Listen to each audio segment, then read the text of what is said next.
Harihara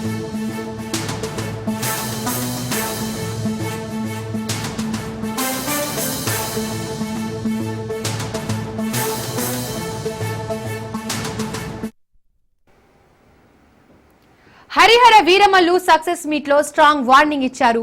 boycott బెదిరింపులకు భయపడను అన్నారు. ఏం చేయాలనుకుంటున్నారో చేయాలని, ట్రోలర్స్ పై ఎదురుదాడితో తిప్పికొట్టాలని అభిమానులకు పిలుపునిచ్చారు. తనని ఓ క్విట్ ఇండియా మాదిరి ట్రీట్ చేస్తున్నారన్న పవన్ ఏం చేస్తారో చేయండి, ఏం తేడా పడుతుందో చూద్దామన్నారు. ఇవన్నీ చూడకుండానే ఇక్కడి వరకు వచ్చానా అని ప్రశ్నించారు పవన్. తాటాకు చప్పుళ్లకు భయపడను అన్నారు. ఒక హీరో సినిమా తీస్తే అది మిమ్మల్ని భయపెట్టేంత స్థాయిలో ఉందా అన్నారు.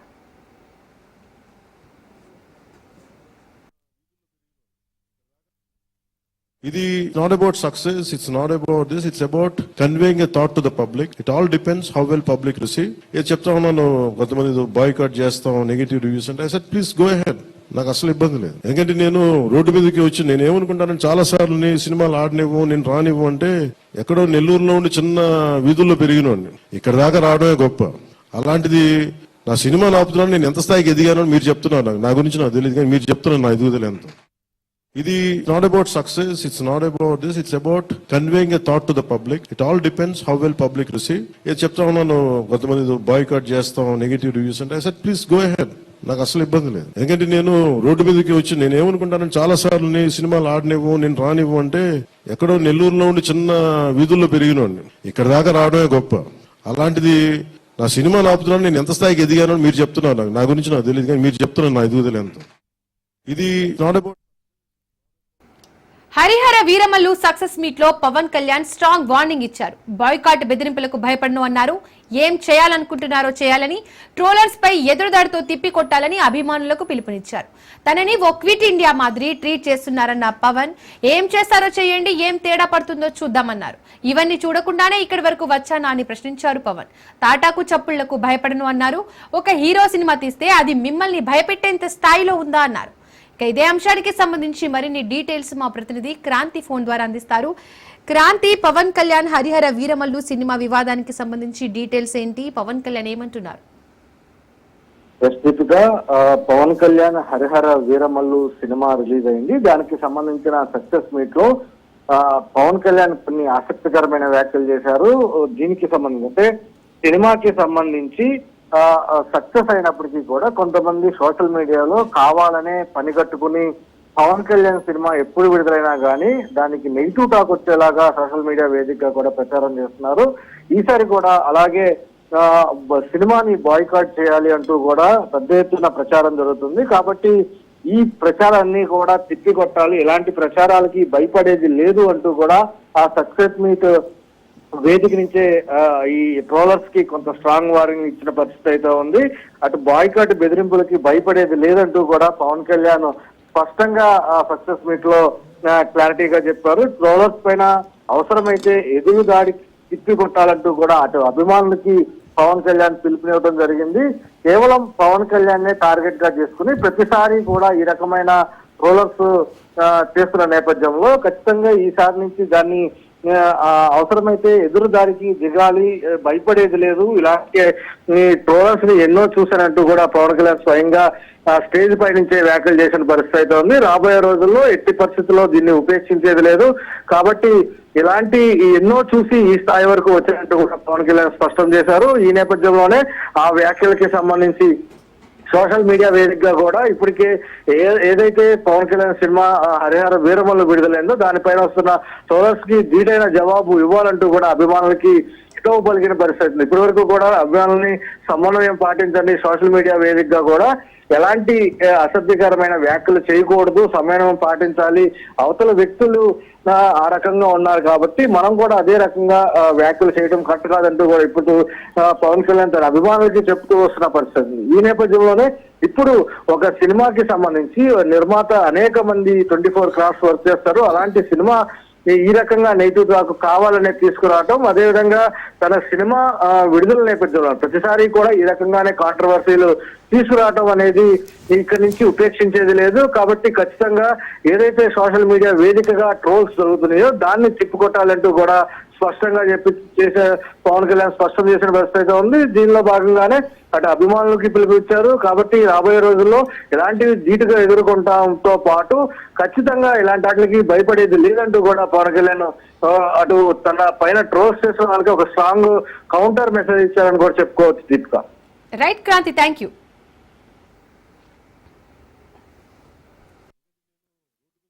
ఏమనుకుంటాను, చాలా సార్లు నీ సినిమాలు ఆడనివ్వు, నేను రానివ్వు అంటే ఎక్కడో నెల్లూరులో ఉండి చిన్న వీధుల్లో పెరిగినోడిని, ఇక్కడ దాకా రావడమే గొప్ప. అలాంటిది నా సినిమాను ఆపుతున్నాను, నేను ఎంత స్థాయికి ఎదిగానో మీరు చెప్తున్నారు నా గురించి.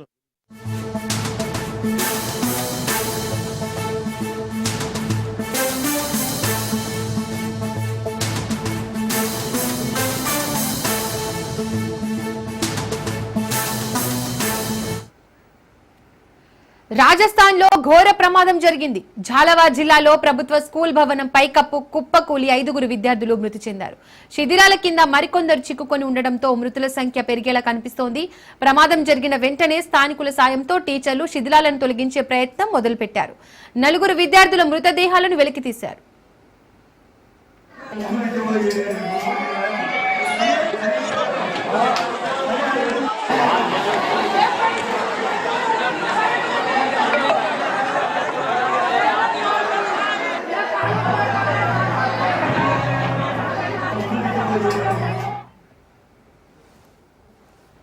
రాజస్థాన్ లో ఘోర ప్రమాదం జరిగింది. ఝాలవార్ జిల్లాలో ప్రభుత్వ స్కూల్ భవనం పైకప్పు కుప్పకూలి 5 విద్యార్థులు మృతి చెందారు. ఈ ఘటనకు సంబంధించి మరిన్ని డీటెయిల్స్ మా ప్రతినిధి సైదులు అందిస్తారు.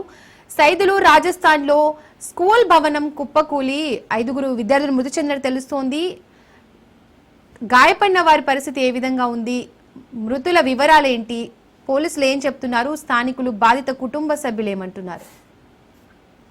దీపిక, రాజస్థాన్ లోని జలావర్ లో విషాద ఘటన చోటు చేసుకుంది.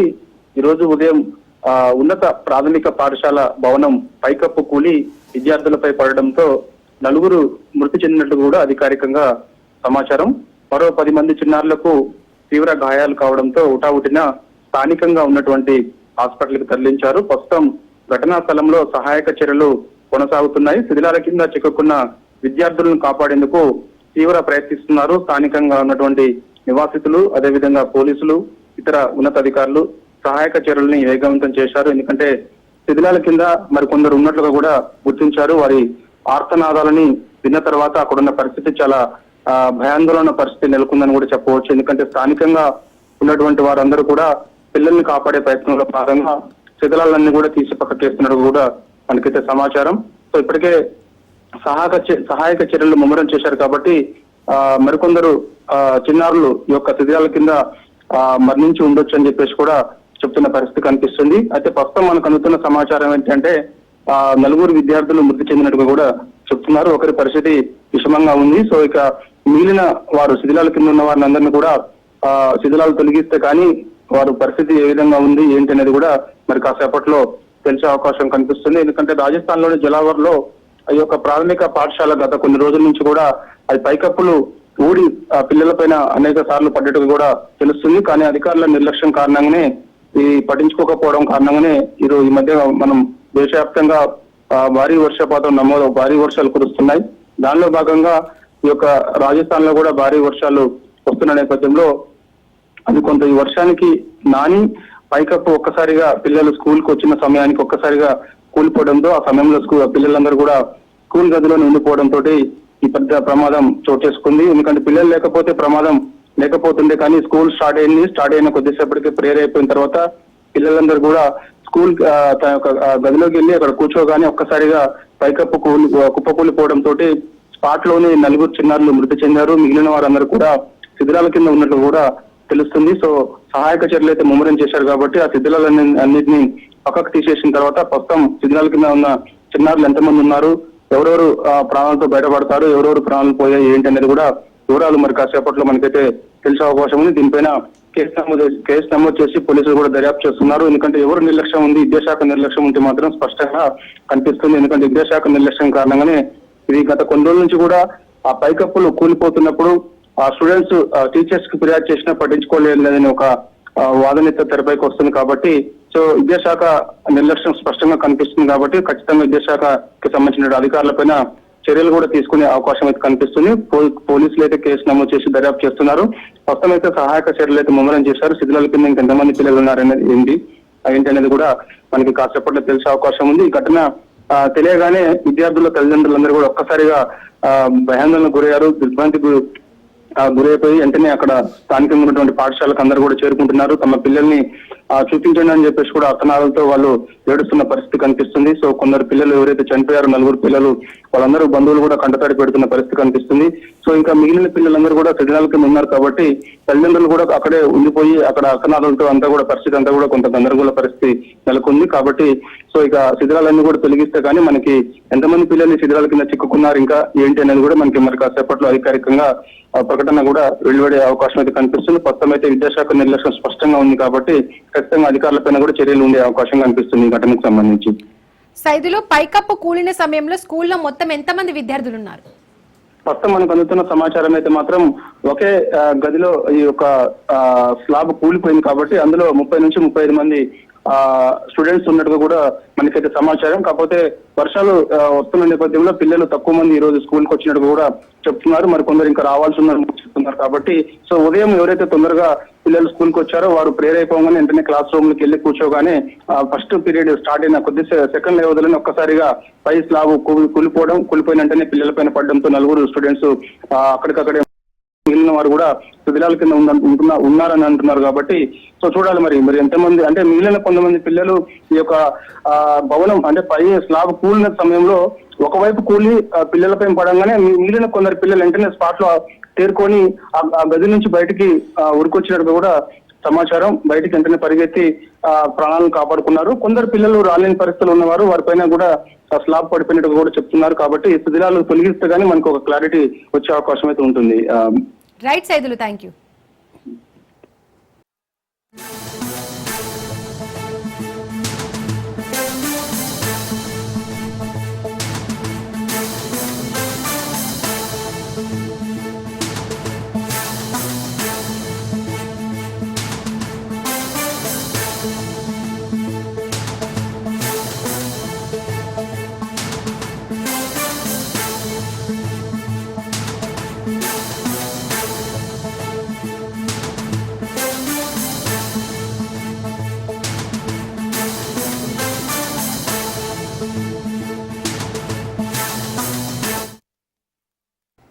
భద్రాద్రి కొత్తగూడెం జిల్లా భద్రాచలం కాంగ్రెస్ లో కుమ్ములాటలు మొదలయ్యాయి. తాజా మాజీ ఎమ్మెల్యేల మధ్య వర్గ విభేదాలు తారాస్థాయికి చేరాయి. పోదెం వీరయ్య అనుచరులపై ఏఎస్పీకి తెల్లం వెంకట్రావు అనుచరులు ఫిర్యాదు చేశారు. తెల్లం వెంకట్రావు అనుచరులపై పోదెం అనుచరుల ఫిర్యాదు చేశారు. గొడవలో తలెత్తిన వివాదంపై సమగ్ర దర్యాప్తు చేసి కఠిన చర్యలు తీసుకోవాలని ఏఎస్పీని కోరారు తెల్లం వెంకట్రావు. గతంలో సోషల్ మీడియాలో ఇరు వర్గాల పరస్పరం అసభ్యకర పోస్టులు పెట్టి వివాదం చెలరేగగా మరోసారి వర్గ విభేదాలు బయటపడ్డాయి.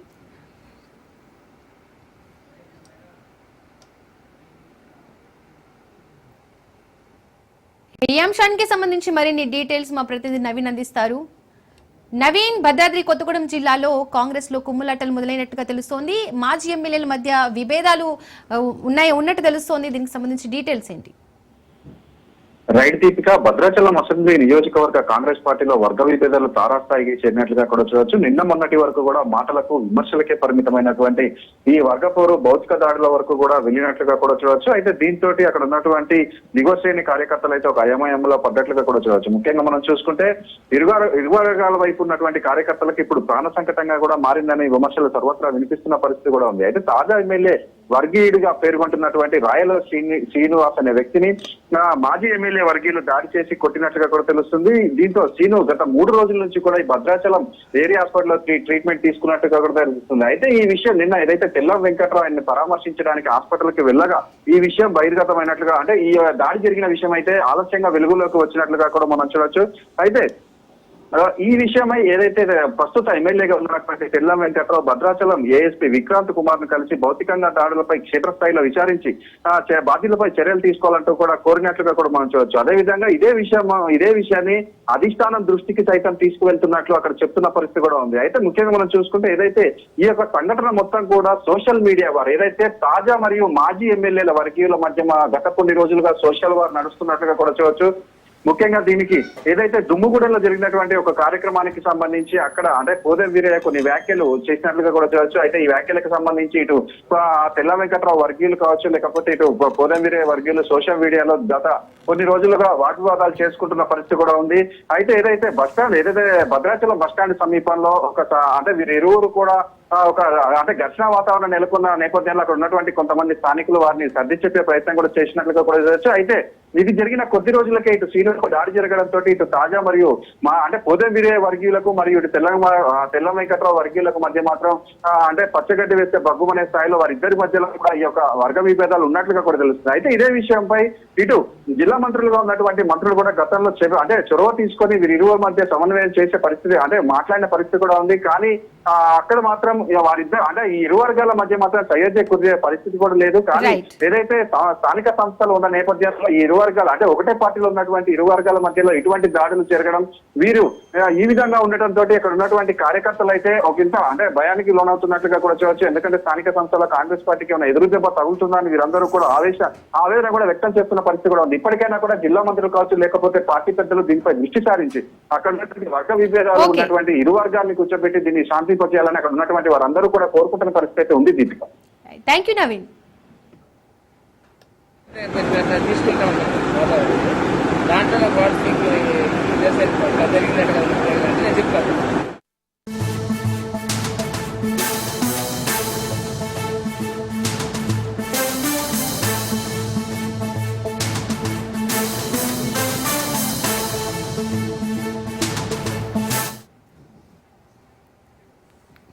కడెం ప్రాజెక్టుకు వరద ప్రవాహం కొనసాగుతోంది. ఒక గేటు నుండి దిగువకు నీరు విడుదల చేస్తున్నారు. ప్రాజెక్టు పూర్తి స్థాయి నీటి మట్టం 700 అడుగులు కాగా ప్రస్తుత నీటి మట్టం 695.075 అడుగులకు చేరింది. ప్రాజెక్టు పూర్తి స్థాయి సామర్థ్యం 4.699 టీఎంసీలు కాగా ప్రస్తుతం ప్రాజెక్టుకు చేరిన నీరు 3.527 టీఎంసీలు ఉన్నాయి. కడెం ప్రాజెక్టు ఇన్ఫ్లో 2356 క్యూసెక్లు కాగా అవుట్ఫ్లో 1932 క్యూసెక్లుగా ఉంది.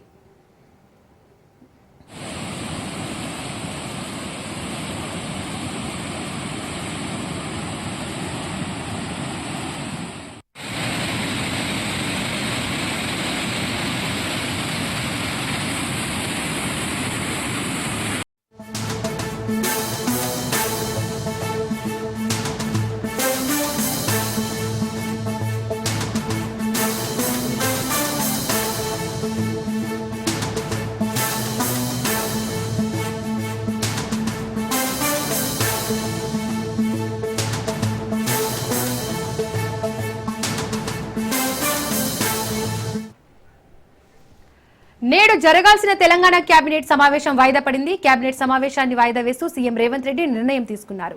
కేబినెట్ కి సంబంధించి అనేక అంశాలపై చర్చకు సిద్ధంగా ఉన్నప్పటికీ సీఎం పలువురు మంత్రులు ఢిల్లీ పర్యటనలో ఉండడం వల్ల ఈ నిర్ణయం తీసుకున్నారు. ఢిల్లీలో జరుగుతున్న ఏఐసీసీ ఓబీసీ నేషనల్ కాన్ఫరెన్స్ కార్యక్రమంలో తెలంగాణ మంత్రులు పొన్నం ప్రభాకర్, కొండా సురేఖ, వాకిటి శ్రీహరి పాల్గొంటున్నారు. ఇవాళ కూడా వీరు ఢిల్లీలోనే ఉండనున్నారు.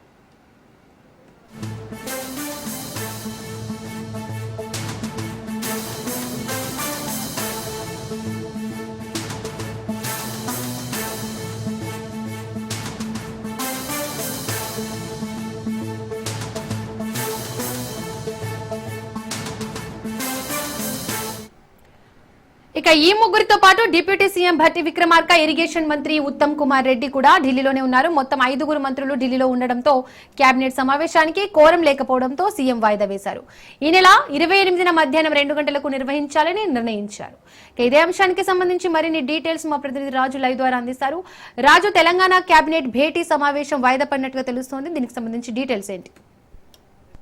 ఈ రోజు సాయంత్రం 4 గంటలకు సీఎం రేవంత్ రెడ్డి అధ్యక్షతన రాష్ట్ర సచివాలయంలో జరగబోయే కేబినెట్ సమావేశం వాయిదా పడింది. ప్రధానంగా ఈ యొక్క కేబినెట్ సమావేశం వాయిదా పడడానికి గల కారణం 5 కీలకమైనటువంటి మంత్రులు ఈ రోజు అందుబాటులో లేకపోవడంతో సీఎం రేవంత్ రెడ్డి ఈ కేబినెట్ మీటింగ్ ను వాయిదా వేస్తున్నట్టు ప్రకటించడం జరిగింది. దీనికి సంబంధించి ఎవరైతే 5 మంత్రులు ఏదైతే ఏఐసిసికి సంబంధించి ఢిల్లీలో ఓబీసీ మీటింగ్ జరుగుతా ఉంది. ఈ సమావేశంలో పాల్గొనడానికి రాష్ట్రంలో ఉన్నటువంటి బీసీ మంత్రులు ఢిల్లీకి ఇప్పటికే వెళ్ళడం జరిగింది.